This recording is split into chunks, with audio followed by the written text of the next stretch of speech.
Treatment of hiatus hernia. So hiatus హర్నియాలో మేజర్గా 2 types of treatment ఉంటుంది. ఎప్పుడైతే small hiatus hernia with minimal GERD changes ఉంటాయో వాళ్ళల్లో medical treatment is very suitable. Medical treatment అంటే అందులో 2 రకాలు. ఒకటి అసిడిటీ రిలేటెడ్ టాబ్లెట్స్ వాడడం, ఇంకొకటి lifestyle modification. So lifestyle modification ఏంటంటే food dietary related changes, increase physical activity అంటే డైలీ వాకింగ్, జాగింగ్ ఇట్లాంటివి చేయడం. ఇంకొకటి ఏంటంటే most important tea or coffee avoid చేయడం, స్మోకింగ్ అండ్ ఆల్కహాల్ అవాయిడ్ చేయడం అండ్ వెయిట్ అనేది కంట్రోల్లో ఉంచుకోవడం.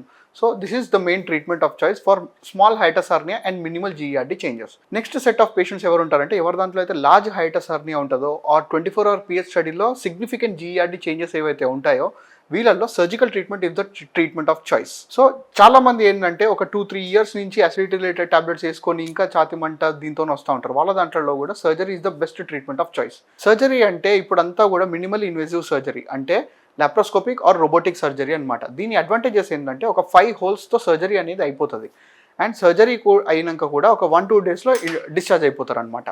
సో వాళ్ళ దాంట్లో ఎటువంటి ఫుడ్ రిలేటెడ్ రెస్ట్రిక్షన్స్ కానీ, డైటరీ రిలేటెడ్ చేంజెస్ కానీ or physical activity related changes కానీ ఏమీ ఉండవు అనమాట. So they can lead a completely normal life and free from acidity related tablets.